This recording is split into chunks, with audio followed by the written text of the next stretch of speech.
Rajasthan road trip സീരീസിലെ day 10 അപ്ഡേറ്റിലോട്ട് എല്ലാവർക്കും സ്വാഗതം. ജയ്സൽമേറിലെ സാൻഡ്യൂൺസിനോടും ഒട്ടകങ്ങളോടും ഫോർട്ടിനോടും വിട പറയാൻ സമയമായി. വളരെ രസകരമായ 2 ദിവസമായിരുന്നു ജയ്സൽമേറിൽ. രാജസ്ഥാനി സ്പെഷ്യലായ കീർ സാംഗ്രിയും ബജറ റൊട്ടിയും ജയ്സൽമേർ ഫോർട്ടും എല്ലാം മിസ് ചെയ്യും. പക്ഷേ ഇനിയും തിരിച്ചു വരുമെന്ന ഉറപ്പോടെ മനസ്സില്ലാ മനസ്സോടെ ജയ്പൂരിലേക്ക് യാത്ര തുടരുകയാണ്. 600 കിലോമീറ്റർ അകലെയാണ് ജയ്പൂർ. അതുകൊണ്ട് തന്നെ 6 മണിയായപ്പോൾ റൂമിൽ നിന്നും ചെക്കൗട്ട് ചെയ്തിറങ്ങി. ബ്രേക്ക്ഫാസ്റ്റ് പോകുന്ന വഴി എവിടെയെങ്കിലും നിർത്തി കഴിക്കാൻ തീരുമാനിച്ചു. ഈ ട്രിപ്പ് തുടങ്ങിയതിന് ശേഷം ആദ്യമായിട്ടാണ് ഇത്രയും നേരത്തെ ഇറങ്ങുന്നത്. നല്ല ഭംഗിയായിരുന്നു രാവിലത്തെ കാഴ്ചകൾ. പോകുന്ന വഴി ഇന്നും കുറേ രാംദേവര തീർത്ഥാടകരെ കണ്ടു. പക്ഷേ ആദ്യമായിട്ടാണ് നമ്മൾ സഞ്ചരിക്കുന്ന ഓപ്പോസിറ്റ് ഡയറക്ഷനിൽ ഇവർ പോകുന്നത് കണ്ടത്. കാരണം ജയ്സൽമേറിൻ്റെ അടുത്താണ് ഇവർ തീർത്ഥാടനം പോകുന്ന രാംദേവര ടെമ്പിൾ. പോകുന്ന വഴി നല്ല ഹോട്ടലൊന്നും കിട്ടിയില്ല. അതുകൊണ്ട് ഏതോ ഒരു ഹോട്ടലിൽ കയറി പോഹ മേടിച്ച് കഴിച്ചു. ഒട്ടും ഇഷ്ടപ്പെട്ടില്ല. പോഹയുടെ ക്വാളിറ്റി കൊണ്ട് തന്നെ ലഞ്ച് ജയ്പൂർ എത്തിയിട്ട് കഴിക്കാൻ തീരുമാനിച്ചു. ഏകദേശം 3 മണിയായപ്പോൾ ജയ്പൂരിൻ്റെ ഔട്ട്സ്കേർട്സ് എത്തി. അവിടെ ഹൈവേ കിങ് എന്ന വലിയൊരു ഹോട്ടലിൽ ലഞ്ച് കഴിക്കാൻ നിർത്തി. അവിടുന്ന് ഈ 2 ചായയും ഓരോ ആലുത്തിക്ക് ചാട്ടും കഴിച്ചു. യൂഷ്വലി ഹൈവേ റെസ്റ്റോറൻറ്റിലെ ഫുഡ് ഇഷ്ടപ്പെടാത്തതാണ്. പക്ഷേ ഇവിടുന്ന് കഴിച്ചതെല്ലാം വളരെ ഇഷ്ടമായി. 5 മണിയായപ്പോൾ റൂമിലെത്തി ചെക്ക് ഇൻ ചെയ്തു. റീനസ്റ്റ് എന്ന ഹോട്ടലിലാണ് റൂം ബുക്ക് ചെയ്തത്. നല്ല മുറിയായിരുന്നു. ഇനി അടുത്ത 2 രാത്രി ഇവിടെ തന്നെ. കുറച്ചു നേരം റെസ്റ്റ് എടുത്ത് ടൗണിലോട്ട് ഇറങ്ങാൻ തീരുമാനിച്ചു.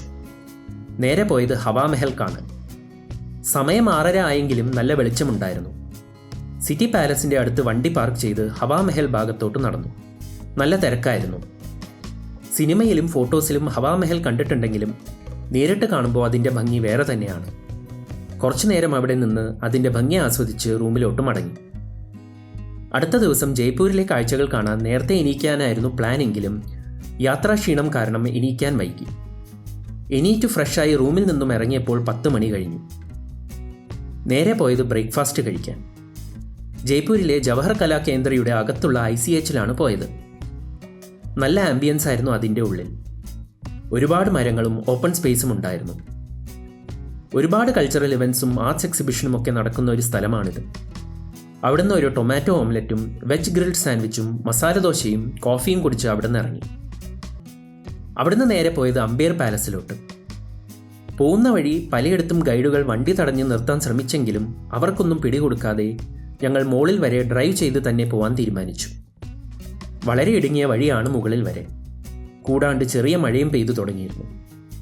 വൺ വേ ആയതുകൊണ്ട് ഡ്രൈവ് ചെയ്ത് പോകാൻ പറ്റി. മുകളിലെത്തുന്ന തൊട്ടു മുമ്പ് പാർക്കിങ്ങിനുള്ള ടിക്കറ്റ് എടുപ്പിച്ചു. അവിടെ വിശാലമായ പാർക്കിംഗ് ഉണ്ടെന്നാണ് അന്വേഷിച്ചപ്പോൾ മനസ്സിലായത്. മുകളിലെത്തിയപ്പോൾ മഴയുടെ ഇൻറ്റൻസിറ്റി നല്ലോണം കൂടി. കൂടാണ്ട് അവിടുത്തെ തിരക്കും കണ്ടപ്പോൾ ഉദയ്പൂർ സിറ്റി പാലസിൻ്റെ ഓർമ്മ വന്നതുകൊണ്ട് അങ്ങോട്ട് കയറാൻ തോന്നിയില്ല.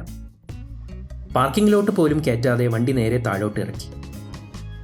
ജയ്ഗർ നഹാർഗർ ഫോർട്ടുകളിൽ പോകാൻ പ്ലാൻ ഉണ്ടായിരുന്നെങ്കിലും ഇവിടുത്തെ തിരക്കും മഴയും കണ്ടപ്പോൾ അത് ക്യാൻസൽ ചെയ്ത് നേരെ റൂമിലേക്ക് നാവിഗേറ്റ് ചെയ്തു. അത് വളരെ നല്ലൊരു തീരുമാനമായിരുന്നു. കാരണം ജയ്പൂരിൽ റെഡ് അലേർട്ട് ഉണ്ടായിരുന്നു എന്ന് പിന്നെയാണ് മനസ്സിലായത്. റൂമിലേക്ക് പോകുന്ന വഴി പലയിടത്തും റോഡ് ഫ്ലഡഡ് ആയിരുന്നു. കൂടാണ്ട് നല്ല മഴയും. പിന്നീട് എപ്പോഴെങ്കിലും ജയ്പൂരിലേക്ക് മടങ്ങി വരാമെന്ന് തീരുമാനിച്ച് റൂമിൽ പോയി റെസ്റ്റ് എടുത്തു. ലഞ്ചും ഡിന്നറും റൂം സർവീസ് തന്നെ ഓർഡർ ചെയ്ത് കഴിച്ചു. നാളെ ഇനി ബാംഗ്ലൂരിലേക്കുള്ള മടക്കയാത്ര തുടങ്ങുകയാണ്. നാളത്തെ ഹോൾട്ട് ഇൻഡോർ. അതിൻ്റെ വിവരങ്ങൾ അടുത്ത വീഡിയോയിൽ.